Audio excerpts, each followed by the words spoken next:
ጤና ይስጥልን ክቡራትና ክቡራን አድማጮች እንደምን አደራችሁ። ካን ሬዲዮ ሬካ የእስራኤል ድምጽ ሬዲዮ በአማርኛ ቋንቋ የሚያሰራጨውን ዝግጅት እነሆ ጀመረ።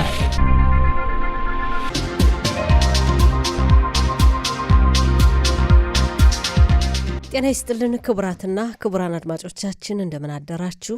ዕለቱ እንደ ዕብራውያን ዘመን አቆጣጠር ዮም ሽልሽ ቴት በሽባት ታፍሽን ፔባብ ሲሆን እንደ አውሮፓ ዘመን አቆጣጠር ጃንዋሪ 27 ቀን 2026 ዓ.ም ነው። እንደ ኢትዮጵያ ዘመን አቆጣጠር ደግሞ ጥር 19 ቀን 2018 ዓ.ም ነው።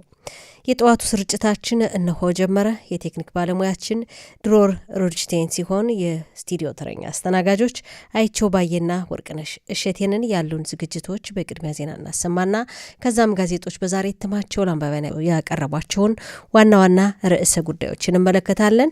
ከዛም ወቅታዊ ዘገባ እናቀርባለን። ከአድማጭ ጋርም የስልክ ውይይት ይኖረናል። ስርጭታችን እንደተለመደው እስከ 7 ሰዓት ድረስ ይቀጥላል። አሁን የጧቱ ዜና በአይቸው ባየ ተዘጋጅቶ ይቀርባል። አይቸው። ወርቅነሽ አመሰግናለሁ። አርዕስተ ዜና። ጠቅላይ ሚኒስትር ቤንያሚን ኔታንያሁ አዛ ከሐማስ ነጻ እስካልወጣች ድረስ አዛን ማደስ አይቻልም አሉ። የራን ጊቢሊ ቤተሰቦች በትናንትና ምሽት ጋዜጣዊ መግለጫ ሰጡ። በአረብ እስራኤላውያን መካከል ያለው አምባጓሮ እንደቀጠለ ነው። ክነሴት በውትድርና ቤት እያገለገሉ ለተሰዉ ወታደሮች ቤተሰቦች የሚሰጥ ልዩ ድጋፍ አጸደቀ። የሚሉት የጠዋቱ ዋና ዋና ዜናዎች ናቸው። ዝርዝሩን እነሆ።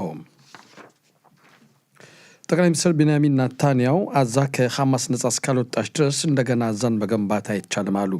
ትናንት ጠቅላይ ሚኒስትሩ አዛን መገንባት የሚጀመረው ሐማስ ነጻ ከወጣች ብቻ ነው፣ ከለዛ አይሆንም ሲሉ ተናግረዋል። የጠቅላይ ሚኒስትር ቤንያሚን ኔታንያሁ ንግግርን ፕሬዚዳንት ትራምፕ ቅርብ የሆኑ አንዳንድ አሜሪካውያን የጠቅላይ ሚኒስትሩን ንግግር ፕሬዚዳንቱ እንደሚደግፉት አስታውቀዋል። ይሄም አዛን ለመገንባት ቅድሚያ ሐማስ መሳሪያውን ማስረከብ አለበት፣ አዛ ከሐማስ ነጻ መሆን አለባት ሲሉ ተናግረዋል። ተጨማሪ አንዳንድ አሜሪካውያን እንደተናገሩትም ሐማስ መሳሪያውን ካስረከበ በኋላ በሰላም እንዲኖር ዋስትና ተሰጥቶት በሰላም ይኖራል ብለን እናምናለን ሲሉ መናገራቸውም ተጠቅሷል። የራን ጊቢሊ ወላጆች ትናንት ምሽት ጋዜጣዊ መግለጫ ሰጥተዋል። ወላጆቹ ታል እና ኢትሲቅ እንደተናገሩትም የህዝብ እስራኤል የራን መመለስ በአንድነት ስላደረገን የነበሩትን ሁሉ በራን ምክንያት ህዝብ እስራኤል በአንድነት ቆመዋል፣ ተዋህደዋል ሲሉ ተናግረዋል። ለዚህም መብቃታቸውን አስደስቷቸዋል። በተለይ ራን ከነበረበት ከዛ መጥፎ ቦታ አውጥተው ወደ ሀገሩ የመለሱት መከላከያ ሰራዊታችን እንኮራባቸዋለን ብለዋል። ኩራታችን በህዝባችን ከሀዘናችን የበለጠ ነው ሲሉም ጨምረው ተናግረዋል። የእስራኤል ጀግናችን ወደ ቤቱ ተመልሷል፣ የእኛ ኩራት ልጃችን ነው። አባቱ ኢትሲቅ ሲናገሩም አሁን ራን አግኝቸው ከኦቴፍም ከዛ ሰርስ ተመልሻለሁ፣ አግኝቸዋለሁ፣ አቅፌም ስሜዋለሁ፣ ተሰናብቸዋለሁኝ። በሞቱ እኛን አንድ አድርጎናል፣ ህዝብ እስራኤልን አንድ ሆኗል፣ ለህዝብ እስራኤልም ትልቅ ምስጋና አለን በማለት ተናግረዋል። ይህ በዚህ እንዳለም የሻምበል ባሻ ራን አስከሬን በትናንትናው ምሽት ወደ አቡካቢር ተቋም ሄዷል። አዛ ጥቅምት 7 2023 ተጠልፎ የተወሰደው የመጨረሻው እስራኤላዊ አስከሬን በትናንትናው መመለስ ሻምበል ባሻ ራን ጊቢሊ አስከሬን ትናንት ወደ ሀገሩ በመመለሱ ምክንያት የአሟሟቱን ምክንያት ለማወቅ ትናንትና ምሽት ወደ አቡካቢር የአስከሬን ምርመራ ክፍል ተዘዋውሯል። የጤና ጥበቃ መስሪያ ቤት እንዳስታወቀውም የዚህ ተቋም ሰራተኞች የኢራንን አስከሬን ክብር በተሞላበት መንገድ በፍጥነት የአሟሟቱን ሁኔታ በመፈተሽና በመመርመር ለቤተሰቦቹ ያሳውቃሉ። ጀግናችን ነው ሲሉ ተናግረዋል። በአረብ እስራኤላውያን ያለው አምባጓሮ እንደቀጠለ ሲሆን በራማላ 2 ግለሰቦች ቆስለዋል። ሁለቱም የ35 ዕድሜ ክልል የሚኖሩ ግለሰቦች ሲሆኑ አንደኛው በጽና ሲቆስል፣ አንደኛው ትንሽ መቁሰሉ ተገልጿል። ሁለቱም ሻሚር ሆስፒታል በመሄድ ሕክምናቸውን እየወሰዱ ይገኛሉ። በሌላ ክስተትም በታይቤ ከተማ 3 ተጨማሪ ግለሰቦች ወጣቶች የ24 ዓመት ዕድሜ ክልል የሚገኙ መቁሰላቸው ተገልጿል። በዚህ ዓመት ከጀመረ ወዲህ ከአረብ እስራኤላውያን ወደ 21 በላይ የሚሆኑ መገደላቸው ተገልጿል። ክኔሴት ትናንት በሁለትና በሶስተኛው ዙር ቤተሰቦቻቸው የተጎዱባቸውን የወታደሮች ቤተሰቦች እርዳታ ለመስጠት አጸደቀም። ክኔሴት በትናንትናው ምሽት በወታደር ቤት እያገለገሉ ተሰው ወታደሮች ቤተሰቦች የሚሰጥ ሰፋ ያለ እርዳታ በሁለትና በሶስተኛው ድምፅ አሰጣጥ ክኔሴት ትናንት አሳልፏል። በዚህ ዙሪያም የተለያዩ የክኔሴት አባላት ጥቃቅን ማሻሻያ ህጎችን በመጨመር ድምፁ እንዲያልፍ ተደርጓል። ቃል አቀባያችን ካርሜላ ምናሴ እንዳደረሰችን አንድ ወጣት አባቱ ወይም እናቱ በወታደር ቤት እያገለገሉ የሞተበት ልጁ ከ21 ዓመት እስከ 30 ዕድሜ ክልል ከሆነ በየወሩ የ3500 ሸቄል እርዳታ እንደሚሰጥ፣ ከ30 ዓመት በላይ ከሆነ ደግሞ የየወሩ የ2000 ሸቄል እርዳታ እንዲሰጥ በትናንት ዕለት በጸደቀው ህግ ተካቷል። አሜሪካ እና በኢራን ያለው ውጥረት እንደቀጠለ ሲሆን አካባቢያችንም አሳሳቢ ነው ተባለ። አሜሪካ ኢራንን ለማጥቃት የምታደርገውን ቅድመ ዝግጅት እያጠናቀቀች መገኘቷ የሚታወስ ነው። በምታደርገውም የኃይል በአካባቢያችን ማከማቸቷ እንደቀጠለች ነው። አንዳንድ መካከለኛው ምስራቅ የሚገኙ ከፍተኛ ባለስልጣናት እንደተናገሩት አሜሪካ ኢራንን ካጠቃች ኢራን አካባቢውን ወደ ጦርነት ትማግደዋለች። በተለይ በአካባቢው የሚገኙ የአሜሪካ ወዳጅ ሀገራትና የአሜሪካ የጦር ካምፖችን ትጎዳለች የሚል ስጋት እንዳለ እየተናገሩ ይገኛሉ። በትናንትናው ዕለት በኒውዮርክ ታይምስ ጋዜጣ ይህ ዘገባም ቀርቧል። ተዋጊ አውሮፕላንና የጦር መሳሪያ ተሸክማ የምትጓዘው አብርሃም ሊንኮን መርከብም ወደ አካባቢያችን መግባቷ ተጠቅሷል። ተጨማሪ 3 ተዋጊ የጦር መርከቦችም አብረው እንዳሉ ተነግሯል። በዚህም ፕሬዚዳንት ትራምፕ ኢራንን ለማጥቃት መጨረሻ ውሳኔ ከሰጡ በተወሰኑ ቀናት ውስጥ ወደ ጥቃት በመድረስ አስፈላጊውን ቅጣት ማድረግ ይቻላል ሲል በኒውዮርክ ታይምስ ጋዜጣ ተጽፏል። የኢራቅ የመጀመሪያ የመረጃ ክፍል የሆኑት የሶሪያው ፕሬዚዳንት ባሻር አሳድ ከስልጣን ከወረዱ ወዲህ የዳይሽ ሽብርተኛ ኃይሉን እያጠናከረ መጥቷል ሲሉ ተናገሩ። ባለፈው ዓመት የቀድሞ የሶሪያ ፕሬዚዳንት የነበሩት ባሻር አሳድ ከስልጣን ከወረዱ ወዲህ ለተለያዩ የሽብርተኛ ድርጅቶች ኃይላቸውን እያጠናከሩ መምጣታቸው ተናግረዋል። በተለይ ዳይሽ የተሰኘው ድርጅት 8000 ተዋጊ ሽብርተኞችን በዚህ ዓመት ውስጥ መመልመሉን አስታውቋል። የመረጃ ክፍል ሸትሪክ ከዋሽንግተን ፖስት ጋር በነበራቸው ቆይታ እንደተናገሩት እነዚህ ሽብርተኞች በተለይ ዳይሽ ከ2000 ተዋጊዎች አሁን በ10 ቤቶች የሚቆጠሩ ሽብርተኛ ተዋጊዎችን መመልመሉን አስታውቀዋል። በተለይ በሰሜን ምስራቅ ሶሪያ አካባቢ ያሉ የእስልምና ሃይማኖት ተከታዮች ላይ ጫና በመፍጠር ወደ ዳይሽ እየተመለመሉ እየተቀጠሩ እንደሆነ አጽንኦት ሰጥተው ተናግረዋል። በመጨረሻም የአየር ጸባይ ሁኔታ የሙቀቱ መጠን ይቀንሳል፣ ቢሆንም ቀዝቃዛ ይሆናል ይላሉ። ዛሬ የሙቀቱ መጠን በዲግሪ ሴንቲግሬድ ኢየሩሳሌምና አካባቢዋ 13 ዲግሪ ሴንቲግሬድ፣ ቴልአቪቭና አካባቢዋ 17፣ ሃይፋና አካባቢዋ 18፣ ጽፋትና አካባቢዋ 11፣ ቤርሼባና አካባቢዋ 17፣ ኢላት እስከ እኩለ ቀን ድረስ 21 ዲግሪ ሴንቲግሬድ ይሆናል ይላሉ የዘርፉ ባለሙያዎች። ወርቅነሽ፣ የጠዋት ዜና እስካሁን ነበር። አይቼው አመሰግናለሁ። ወደሚቀጥለው ዝግጅት ለማለፍ ሙዚቃ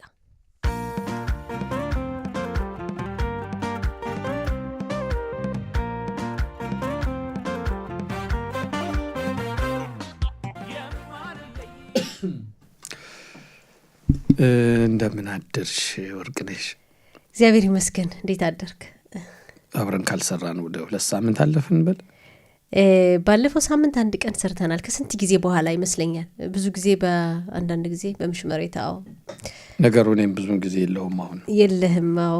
አሁን ደግሞ ወደ ሚሊም እየተመለስክ ነው። ወደ ሚሊም እየገባ ነው የወታደር ነገር። እንግዲህ ጋዜጦች እንዴት ነው ዛሬ? ተረኛ ነሽ? ጋዜጦች ምን ይዘው ቀርበዋል? እንግዲህ ብዙ ጊዜ እንደሚታወቀው ትናንት በጣም ከ843 ቀናት በኋላ የኢራን ጊሁዲ አስከሬን ተመልሷል። በጣም ይሄ ትልቅ አሸናፊነት ነው። በዚህ ዙሪያ ነው በአብዛኛው እንግዲህ ያጠነጠኑት። አንተን በዜና እንደተመለከትከው ሌላም ርዕሰ ጉዳዮች አሉ፣ እንመለከታቸዋለን። ጋዜጦችን እንቀጥላለን። አመሰግናለሁ አይቸው። አድማጮቻችን እንግዲህ እንዳልነው አሁን ጋዜጦች የምንመለከትበት ሰዓት ላይ ደርሰናል። 4 ዕለታዊ ጋዜጦች ደርሰውናል። ማሪቭ፣ የዶታ ሀሮኖት፣ ሀሬጽና እስራኤል አየውም አራቱም ጋዜጦች በመጀመሪያ ገጻቸው ላይ ትኩረት የሰጡባቸውን ዋና ዋና ርዕሰ ጉዳዮችን እንመለከታለን። ማሪብን ስንመለከት በመጀመሪያ ገጹ ላይ የኢራን ጊዩሌን አስከሬን መመለሱን በሰፊው ዘግቧል። የኢራን ጊዩሌን አስከሬን መመለሱን በሰፊው ዘግቧል። የኢራንን ፎቶግራፍ በማስደገፍ ከ12 ዓመታት በኋላ ለመጀመሪያ ጊዜ የተጠለፈ እስራኤላዊ አዛ ውስጥ የለም በቃን ይላል ርዕሱ። እንግዲህ 12 ዓመታት ማለት እንደሚታወቀው በ2000 በጹቄታን ወታደራዊ ዘመቻ የተጠለፈው ወታደርም ሃዳር ጎልዲን እንደምናስታውሰው እንግዲህ በ2014 ነው ሃዳር ጎልዲን አስከሬን ተጠልፎ በዛው ባዛ ጦርነት ላይ እንዳለ በቅርቡ ነው አስከሬኑ የተመለሰው ከ11 ዓመታት በኋላ እሱን ጭምር በማካተት ነው። የኢራን ደግሞ ጥቅምት 7 ቀን እንግዲህ ጥቅምት 7 ቀን መጀመሪያ ከሐማስ አሸባሪ ድርጅት አባላት ጋር ከተዋጉት ከመጀመሪያዎቹ አንዱ ኢራን ነው። ኢራን ፖሊስ ነበር። የ24 ዓመት ወጣት ነው። በህመም ፍቃድ ላይ እያለ ነው እንግዲህ አሸባሪዎች ድንበር ጥሰው ገቡ ሲባል ወጥቶ ተዋግቶ በርካታ አሸባሪዎች ጋር ያው ከተፋለመ በርካታ አሸባሪዎችን ከገደለ በኋላ የህይወት መስዋዕትነት ከፍሎ አስከሬኑ ተጠልፎ ወደ አዛ ሰርጥ ተወስዷል። በአሸባሪዎች ተጠልፎ እንግዲህ መጀመሪያ ወደ ከተጠለፉት መካከል አንዱ ኢራን ሲሆን መጀመሪያ ወደ ተጠልፎ ወደ አዛ ሄደ። የተመለሰው ግን መጨረሻ ላይ ነው ይላል በዘገባዎችም። እንግዲህ ከ843 ቀናት በኋላ አስከሬኑ ትናንት ተመልሷል። የኢራንን አስከሬን ለማስመለስ ብዙ ውጣ ውረድ ነበር። ወደ ሁለተኛው ዙር ስምምነት ለመግባትም የሱ አስከሬን መጀመሪያ መመለስ አለበት የሚለው ጽኑ ሀሳብ በእስራኤል በኩል ያው በመጀመሪያው ዙር ስምምነት የስምምነት አካል ስለሆነ አወዛጋቢ ሆኖ ቆይቷል። አስከሬኑ ሊገኝ እንደማይችል በተለያዩ ምክንያቶች አይገኝም፣ ፍለጋው ሲቋረጥ እንደገና ሲጀመር ቆይቷል፣ ይገኛል አይገኝም ሲባል ነገር ግን ከአንድ ሳምንት በፊት በተለይ በእርግጥ ከሳምንታት በፊት ነው የሚለው በተገኙ መረጃዎች አማካኝነት በሰሜን ጋዛ ሰርጥ ሰሜናዊ ክፍል ከፍልስጤማውያን አስከሬኖች መካከል በፍልስጤማውያን መቃብር እንግዲህ በርካታ ባንድ ላይ እንግዲህ በጅምላ መቃብር ነው የሚለው በጅምላ የፍልስጤማውያን መቃብር ውስጥ አብሮ ተቀብሮ እንደተገኘ ነው የታወቀው። የኢራን አስከሬን እንደተገኘ በቀላሉ ወደሆነ ማወቅ የተቻለው ሐኪሞች የጥርስ ሐኪሞች እንግዲህ ያው በፖሊስ ክፍል ውስጥ በቀጥታ ወደ እሱ መሆኑ እንደታወቀ ነገር ግን አስከሬኑ አሁንም ወደ አስከሬን መመርመሪያ ተቋም ተወስዷል። ግን ያው እሱ መሆኑ ተረጋግጧል። ትናንት ተመለሰ። ቤተሰቦቹ ያሰሙት ንግግር አለ። ከባድ ነው በእርግጥ ሀዘኑ ውጣ ውረዱ ያማል። ግን ከሀዘኑ በላይ ኩራት ይሰማናል። የከፈለው መስዋዕትነት በጀግንነት ነው ወጥቶ እንደውም እጁን ተመቶ ነበር። ከሄመን ፍቃድ ላይ ነበር እጁን ተመቶ ስለነበር ቀጣይ ሕክምና የሚጠብቀው ነበር። አትወጣም እያል ነው የሚሉት ወላጆቹ። እጅህን እንዴት አድርገህ ተመታሃል? እጅህን ታማሃል ሲሉት ደህና ነኝ ብሎ እጁን አሳይቶን እንዴት ጓደኞቼ እየተዋጉን የመቀመጥ ይመስላችኋል ብሎ ወጣ። ያለው ጥይት እስኪያልቅበት የታጠቀው እንግዲህ መሳሪያ የጦር መሳሪያ ጥይት እስኪያልቅበት ተዋግቶ የህይወት መስዋዕትነት ከፈለና ተጠልፎ ሄደ አስከሬኑ። ወላጆቹ እንግዲህ ሲናገሩ እንደተሰሙት ከሀዘኑ በላይ ከህመሙ በላይ ኩራት ይሰማናል ባደረገው ጀግንነት ልጃችን ለሀገሩ ነው መስዋዕትነት የከፈለ ህዝበ እስራኤልንም አንድ አድርጓል አዋህዷል ሲሉ ተሰምተዋል። ትናንት እንግዲህ ጥቅምት 7 ቀን 251 እስራኤላውያን ተጠልፈው በሐማስ አሸባሪዎች አማካኝነት ከተገደሉ በኋላ አስከሬናቸውም በህይወት ያሉም ተጠልፈው ሄዶ ነበር። ትናንት የመጨረሻው የተጠለፈ አስከሬን ተመለሰ።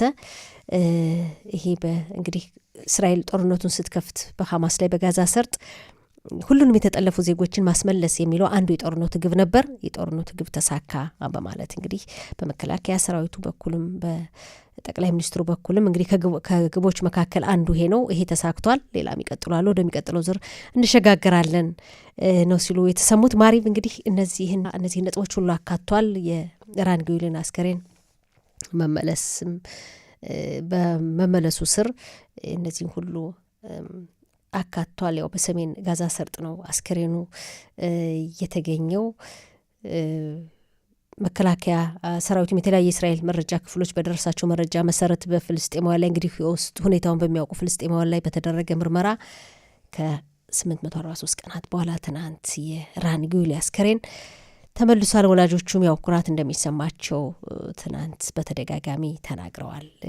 ከሀዘኑ በላይ ከስሜቱ ከህመሙ በላይ ኩራት ይሰማናል ስላደረገው የጀግንነት ተጋድሎ ሲሉ ተሰምተዋል። ከዚህ ጋር ተያይዞ እንግዲህ ወደ ሁለተኛው ዙር በጋዛ ሰርጥ ሁለተኛውን ዙር የስምምነት ምዕራፍ ለማስቀጠል የአሜሪካው ፕሬዝዳንት ዶናልድ ትራምፕ ባወጧቸው የስምምነት ነጥቦች መሰረት ወደ ሁለተኛው ዙር ለመሸጋገር አሜሪካ ያው ተዘጋጅታ ቀጥታ ስራ ለመጀመር እንደረደረች ነው ያለችው። በእስራኤል በኩል ግን ሐማስ ትጥቁን የመፍታቱ ጉዳይ ጥያቄ ምልክት ነው፣ ላይፈታ ይችላል የሚል ሀሳብ ስላለ በእስራኤል በኩል ይህን ሀሳብ በቀላሉ ለመቀበል አስቸጋሪ እንደሆነ ነው ያለ። አሁንም በአሜሪካ በኩል ግን ሁለተኛውን ዙር የስምምነት ምዕራፍ ለመጀመር ዝግጁ ናት፣ ጫናም እያደረገች ነው የሚል ሰፊ ርዕሰ ጉዳይ ቀርቧል በማሪብ።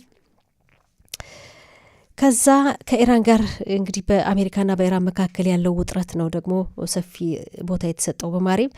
እንደሚታወቀው እንግዲህ በኢራን ውስጥ ጉዳይ የተፈጠረውን ህዝቡ በመንግስት ላይ ማመፁን ተከትሎ የኢራን መንግስትም በህዝቡ ላይ የሚወስደውን ከባድ እርምጃ እንግዲህ በዚህ እርምጃ በኢራን መንግስት እርምጃ የሀገሪቱ በርካታ በሺዎች የሚቆጠሩ ዜጎች እንደተገደሉ ነው መገናኛ አውታሮች የሚዘግቡት፣ መረጃዎችም የሚያወጡት።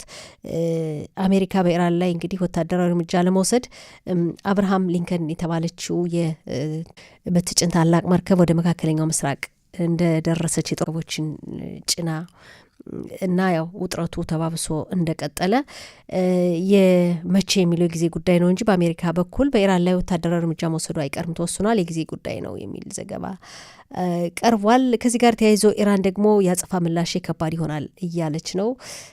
የኢራን ተባባሪዎች በኢራቅ የሚገኙ ሚሊሻዎች፣ ሌሎችም የሂዝቦላ ድርጅት፣ ሌሎችም እንግዲህ የኢራን ወዳጆች፣ የኢራን ግብረአበሮች ምላሻችን የከፋ ይሆናል፣ ከኢራን ጋር ሆነን ያው ጦርነት እንከፍታለን፣ በመካከለኛው ምስራቅ የከፋ ጦርነት ያስከትላል አሜሪካ በኢራን ላይ ወታደራዊ እርምጃ ብትወስድ የሚል ዘገባ አቅርቧል ማሪም። ይህ ዘገባ ሰፊ ቦታ የተሰጠው ርዕሰ ጉዳይ ነው።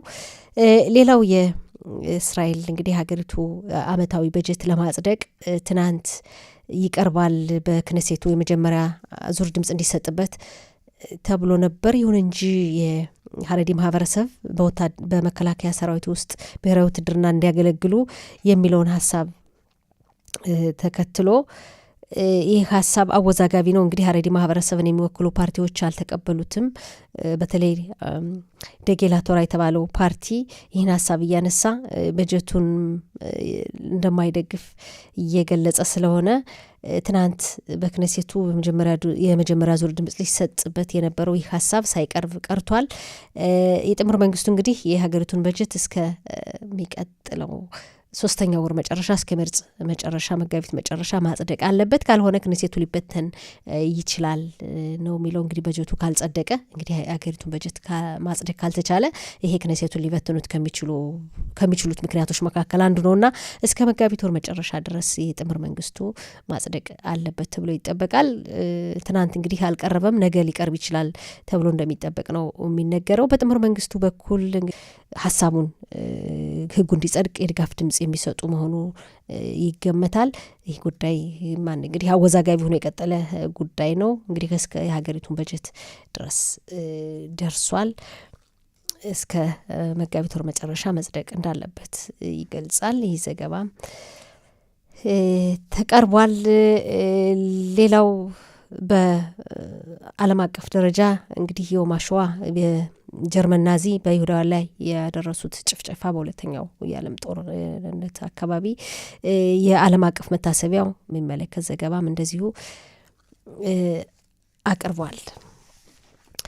የዲዮታ አሮኖትም እንደዚሁ የራን ጉዊልን ፎቶግራፍ በሰፊው መሀል ላይ እንግዲህ ሁሉም ተጠልፈው ነበሩ 251 ዜጎች መካከል በማድረግ ሁሉም ወደ ቤት ተመልሰዋል፣ ሁሉም ቤት ውስጥ ናቸው፣ ወደ ቤታቸው ተመልሰዋል የሚል ዘገባ አቅርቧል። እንግዲህ ራን ጉዊሌ ከተጠለፉ በእርግጥ እስራኤል ሀገር ለስራም በተለያየ ምክንያት የመጡ የውጭ ሀገር ዜጎች እንደነበሩ ይታወሳል። ህይወታቸው አልፎም የተመለሱ በአጠቃላይ 251 ናቸው። ኢራን ጉዊሌ የመጨረሻው ነው። እሱ ደግሞ ህዝበ እስራኤልን አንድ ያደረገ ነው የሚል ዘገባ አቅርቧል። የዲዮታ አሮኖት በሰፊው ነው እንደ ሌሎች ጋዜጦች ሁሉ የተመለከተው የኢራን ጉዊልን ትናንት መመለሱን በሚመለከት። ወደ እስራኤል አየሁም ስናልፍ እስራኤል አየሁም እንደዚሁ በተመሳሳይ ኢራን ጉዊልን አስከሬን መመለስ የተጠለፉ ዜጎች ሁሉም ወደ ቤታቸው ተመለሱ። እነዚህን የተጠለፉ ዜጎች ለማስመለስ ህዝበ እስራኤል በጣም ተከታታይ የሆነ በጽናት የተካሄደ ትግል አካሂደዋል ለ2 ዓመታት። እንደሚታወቀው ኢራን ጉዊሌ የመጨረሻው ነው። ይሄ ደግሞ የእስራኤልን ህዝብ አንድ ያደረገ ነው ይላል። እስራኤል አየሁም 843 ቀናት ይላል። ከ843 ቀናት በኋላ የመጨረሻው የተጠለፈ እስራኤላዊ ወደ ቤቱ ተመለሰ። በጦርነቱ መጀመሪያ ነው የወጣው፣ ወደ ጋዛ ሰርጥም ተጠልፎ መጀመሪያ ነው የገባው፣ ግን የተመለሰው መጨረሻ ላይ ነው። መጨረሻ የተመለሰው የተጠለፈ ዜጋ ይላል። እንግዲህ ጀግና ነው። በሌሎች ጋዜጦች እንደተዘገበው ኢራን ጉዊሌ እረፍት ላይ ነው የነበረው። ፖሊስ ነው ልዩ የፖሊስ አባል ረፍት ላይ በነበረበት ሁኔታ ነው እንግዲህ አሸባሪዎች ገቡ ሲባል ለመዋጋት ወጥቶ ተዋግቶ በርካታ አሸባሪዎችን ጥሎ መጨረሻ ላይ እሱ የተሰዋውና እንግዲህ ያደረገው ተጋድሎ በእርግጥም ጀግና ነው፣ ሊወደስ ይገባል። የኢራን ጉዊልን አስከሬን ለማግኘት እስራኤል አየሁም ላይ እንደቀረበው እንግዲህ በጋራ በጅምላ ፍልስጤማውያን መቃብር ውስጥ እንደተገኘ ነው፣ አብሮ ተቀብሮ እንደነበረ እና እንደተገኘ የመከላከያ ሰራዊቱ እንግዲህ አባላት የተለያዩ አስከሬኑን ለማውጣት የእስራኤል መረጃ ክፍሎች በጋራ ባደረጉት ፍለጋ 250 አስከሬኖችን ከመረመሩ በኋላ ነው እንግዲህ 200 አስከሬኖችን ምርመራ ካደረጉ እነዛ መካከል የኢራን ጉዊሌ አስከሬን እየተገኘው ይላል። እንግዲህ ከ250 አስከሬኖች ምርመራ በኋላ ያው የሱ ማገኘቱና በትክክልም በቦታው የሱ መሆኑ እንደታወቀ ምልክት የሱ መሆኑን አስከሬን መሆኑን የሚያሳዩ ምልክቶች እንደተገኙ ነው የተገለጸው። ህዝቡ አንድ ሆነ ይላል።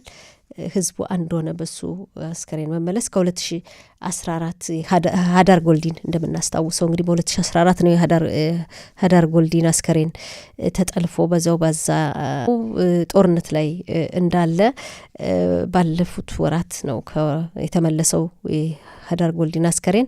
ከ2014 ዓመተ ምህረት ወዲህ እንግዲህ ሁሉም በአዛ ውስጥ የነበሩ እስራኤላውያን የተጠለፉ እስራኤላውያን ተመለሱ።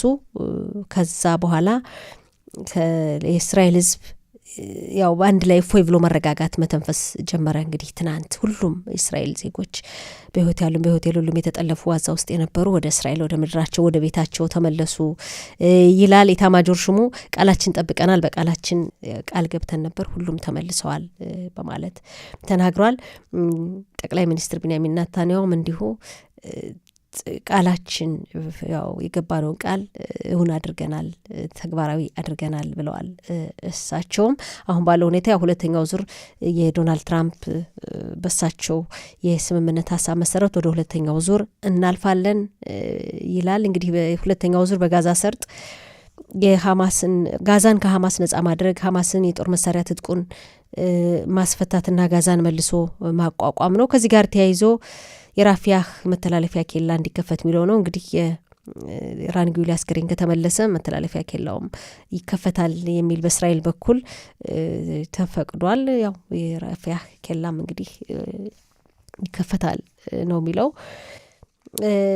እስራኤላዊ የሚያቀርበው ሌላው ርዕሰ ጉዳይ የጀርመኑ የውጭ ጉዳይ ሚኒስትር በዚሁ ጋዜጣ በእስራኤላዊ በተደረገላቸው ቃለ መጠይቅ ጀርመን ውስጥ ይሁዳውያን በዕብራይስጥ ቋንቋ አለመናገር አለመድፈራቸውና መፍራታቸው ያሳፍረኛል ይላል። እንግዲህ የናዚ ጭፍጨፋ የተካሄደበት ዓለም አቀፍ መታሰቢያ ምክንያት በማድረግ ከጀርመኑ የውጭ ጉዳይ ሚኒስትር ጋር የተደረገ ቃለ መጠይቅ ነው። እና የጀርመን የውጭ ጉዳይ ሚኒስትር ሀገሬ ውስጥ ጀርመን ውስጥ በኢብራይስጥ ቋንቋ ለመናገር ፍርሃት መፈጠሩ እንግዲህ መፍራታቸው በዚህ ቋንቋ የሚናገሩ ይሁዳውያን ያሳፍረኛል ብለዋል። እንደሚታወቀው እንግዲህ የጀርመኑ ናዚ ነው 6 ሚሊዮን ይሁዳውያንን በግፍ የጨፈጨፈውና እንግዲህ ዓለም አቀፍ መታሰቢያውም ይታሰባል።